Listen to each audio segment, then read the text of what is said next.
Cette jeune lauréate est une mosaïste, Sylvie, qui a remporté un prix prestigieux. Le Grand Prix de la Ville de Paris. C'est ça. Le Grand Prix de la création de la Ville de Paris, exactement. Alors, comment vous dire, j'ai eu du mal à ressortir de son atelier. Ah bon ? Je suis tombée en amour de son travail. C'est exceptionnel. Parce que la mosaïque, en fait, c'est quand même quelque chose qui date pas d'hier. Monsieur Gersal, vous me confirmez ça, déjà, voilà. ouais. Et elle a su en faire quelque chose d'aujourd'hui. C'est-à-dire que c'est vraiment... D'abord, elle s'appelle Sika Viagbo.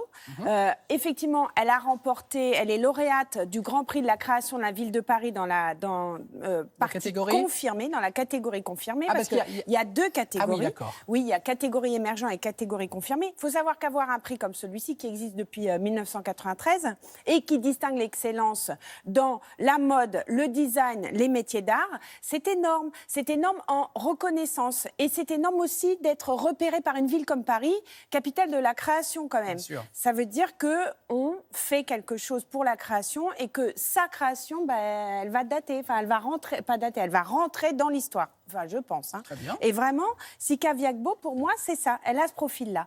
Parce qu'elle mélange des matières complètement incongrues. Parce qu'elle a un parcours, elle a fait des études de musique. Et puis, elle s'est arrêtée en cours de route. Elle a fait une très belle rencontre qui l'a poussée vers la mosaïque.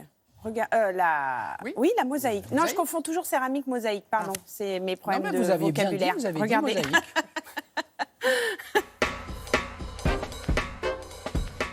Sika Viagbo est une mosaïste heureuse. Elle a remporté le Grand Prix de la création de la Ville de Paris dans la catégorie métiers d'art confirmés.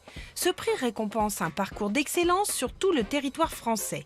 Pourtant, pour Sika, la mosaïque n'était pas une évidence. Avant de commencer la mosaïque, j'étais étudiante en musique et j'ai découvert la mosaïque, ou plutôt la matière, grâce à un ami qui avait des carreaux de mosaïque chez lui. Donc j'en ai pris un petit peu et j'ai essayé de faire quelque chose avec et ça m'a tout de suite plu. J'ai eu une expérience dans un grand atelier parisien qui m'a permis vraiment de me professionnaliser. La plupart du temps, je travaille avec des architectes, décorateurs qui vont m'apporter les projets sur lesquels je vais travailler. J'ai essayé de faire évoluer la mosaïque vers quelque chose de plus contemporain en intégrant des matières qu'on ne trouvait pas de manière classique dans la mosaïque, comme le bois, le métal, notamment le laiton. Et j'ai fait aussi des expérimentations avec de la mosaïque de cuir et sûrement d'autres matières que je n'ai pas encore trouvées. Les Grands Prix de la création existent depuis 1993. Françoise Sins, en charge de cette distinction, a vu l'évolution des profils des lauréats.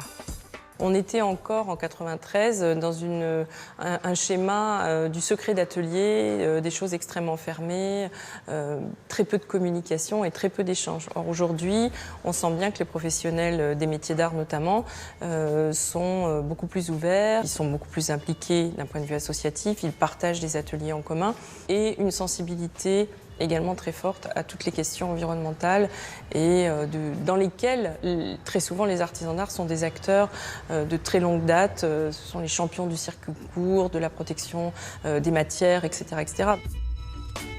La mosaïque, de son côté pérenne, fait que c'est un matériau ou on va dire un revêtement ou plus généralement un artisanat qui s'inscrit dans la durabilité. Comme tout artisanat d'art, il traverse les âges grâce à la transmission des savoir-faire. C'est vraiment important de transmettre, donc moi j'ai pris un apprenti, j'ai eu des stagiaires aussi de longue durée qui sortent des écoles d'art.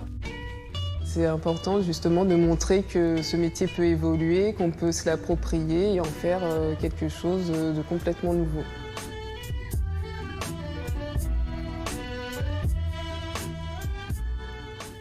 Alors, ses clients, c'est architectes, décorateurs, personnes privées. Son atelier, elle le partage avec Julien Vermeulen. Donc, à suivre vraiment Sika Viagbo. Si vous êtes designer, si vous êtes architecte d'intérieur et que vous voulez participer au prestigieux concours Design Parade, eh bien, l'appel à candidature se tient jusqu'au 1er mars. Voilà. Donc, vous savez, c'est ce fameux concours très, très important international qui se tient à Hyères et à Toulon en juin. Voilà.